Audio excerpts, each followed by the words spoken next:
నమస్తే, welcome to our channel. Pastor Praveen Pagadala మరణంపై సంచలన వ్యాఖ్యలు చేశారు వైసీపీ కార్యకర్త జాన్ బెన్నీ లింగం. మరి ఇటువంటి రెచ్చగొట్టే వ్యాఖ్యలు చేసినందుకు గాను ఆయన అరెస్ట్ చేస్తారా? అసలు జగన్మోహన్ రెడ్డి ప్లాన్ ఏంటి? ఇటువంటి వాళ్ళందరినీ ఉపయోగించుకొని ఆంధ్రప్రదేశ్లో మత కల్లోలం సృష్టించాలనా? ఇవన్నీ కూడా తెలుసుకునే ప్రయత్నం చేద్దాం. దీన్ని పూర్తిగా విశ్లేషించడానికి మనతో పాటుగా ఉన్నారు సీనియర్ జర్నలిస్ట్ డివి శ్రీనివాస్ గారు. సార్ నమస్తే. సార్ నమస్తే. సార్, పాస్టర్ ప్రవీణ్ మరణం గురించి జాన్ బెన్నీ లింగం ఎటువంటి వ్యాఖ్యలు చేశారో మనకు తెలిసిందే సార్. మరి ఇటువంటి వ్యాఖ్యలు చేసినందుకు గాను ఆయన్ని అరెస్ట్ చేయబోతున్నారా? అసలు జగన్మోహన్ రెడ్డి ప్లాన్ ఏంటి?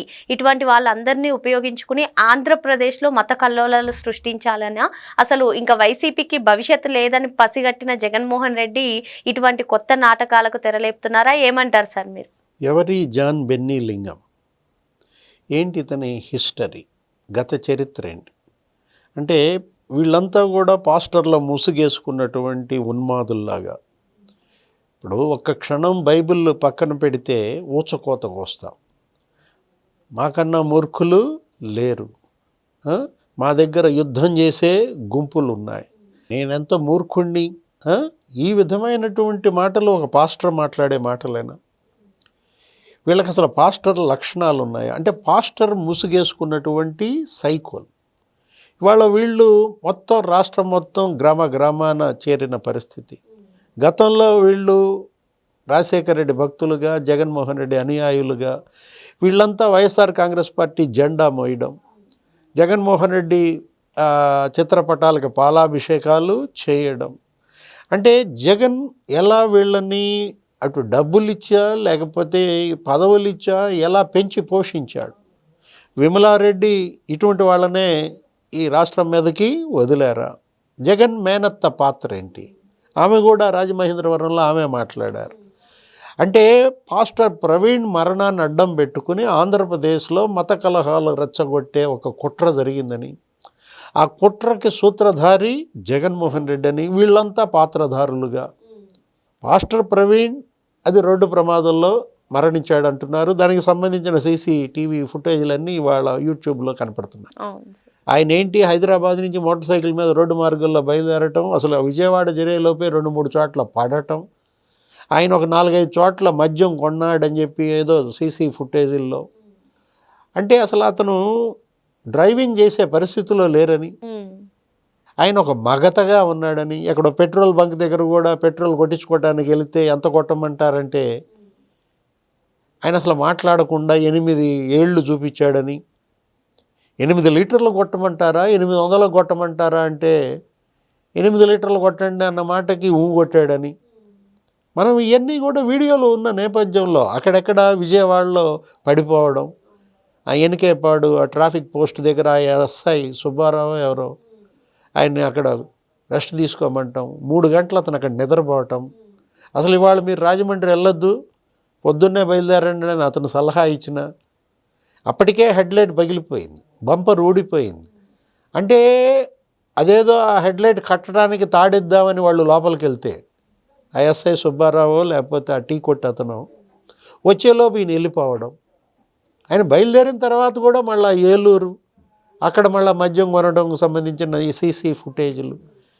అంటే అసలు అతను ప్రయాణం చేసే పరిస్థితిలో లేడు, మగతగా ఉన్నాడు, 2 వీలర్ 3 సార్లు పడ్డాడు, ఇది రోడ్డు ప్రమాదం చనిపోయారు అని చెప్పి ఒకవైపు జరుగుతుంటే ఆ ప్రవీణ్ యొక్క భార్య ఆమె సెల్ఫీ వీడియో జెసికా పగడాల.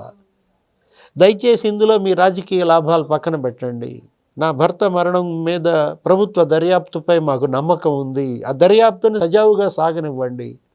మీ లాభాల కోసం, మీ రాజకీయ లబ్ధి కోసం దీన్ని పక్కదారి పట్టించొద్దని ప్రవీణ్ బ్రదర్ కిరణ్ పగడాల వాళ్ళందరూ వీడియోలు వదులుతుంటే, వీళ్ళు రెచ్చగొట్టే ఉపన్యాసాలు చేస్తుంటే, బైబిల్ పక్కన పెడితే ఊచకోతే అంటే మీరు ఏం చేద్దామనుకుంటున్నారు?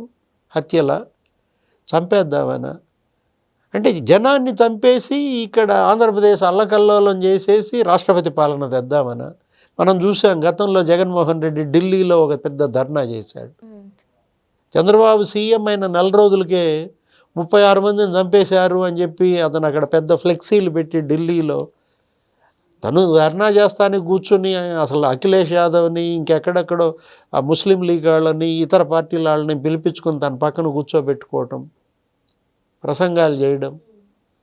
ఆ 36 మంది హత్యలు అన్నారు కదా, వాళ్ళ లిస్ట్ ఇవ్వండి అంటే అసలు లిస్టే ఇంతవరకు ఇవ్వకపోవడం. వినుకొండలో రౌడీ షీటర్ హత్య జరిగింది.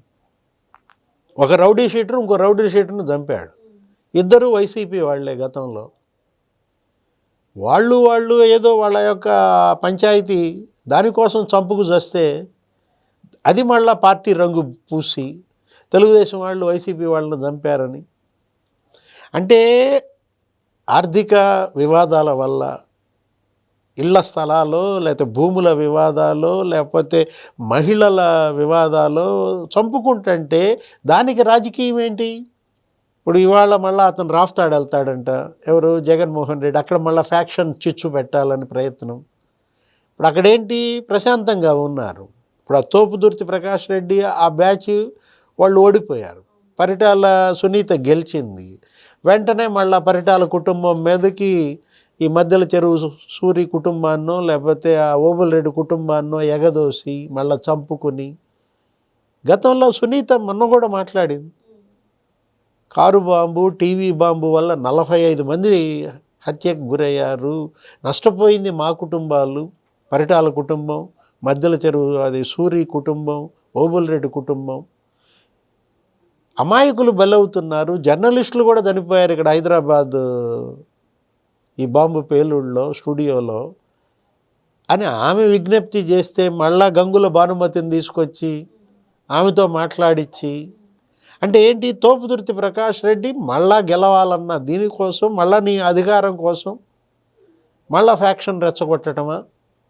సునీత్ ఒకటే మాట అంది, నిజంగా మీకు గంగుల కుటుంబం మీదో లేకపోతే ఆ సానే కుటుంబం మీదో ప్రేమ ఉంటే ఎమ్మెల్యే టికెట్ వాళ్ళకి ఇవ్వండి, మధ్యల చెరువు సూరి భార్యకే ఇవ్వండి, భానుమతిని నిలబెట్టండి అంది.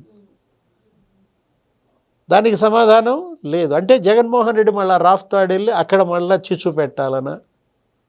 రాజమండ్రిలో మత కలహాల చిచ్చు, రాఫ్తాడ్లో ఫ్యాక్షన్ చిచ్చు.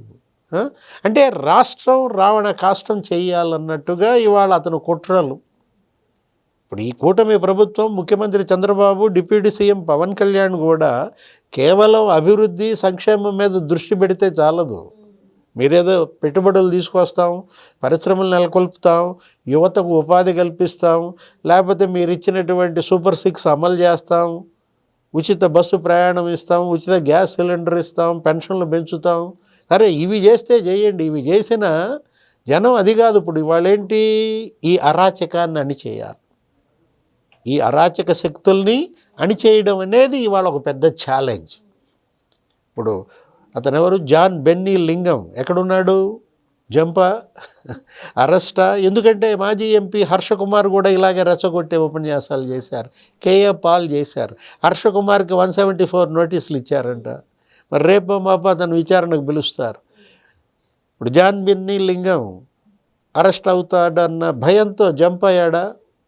ఎంత దూరం పారిపోతారు, ఎక్కడికైనా పారిపోతారు, ఎక్కడున్నా లాక్కొస్తారు. అంటే వీళ్ళు ఉండాల్సింది బయట కాదు, వీళ్ళు ఉండాల్సింది జనంలో కాదు, జైల్లో ఉండాలి. మరి అభివృద్ధి సంక్షేమమే కాకుండా ఇటువంటి అరాచకాలను కూడా ఆపే బాధ్యత ప్రభుత్వం పైన ఉందని చెప్పి సార్ చెప్తున్నారు. Thank you sir. నమస్తే.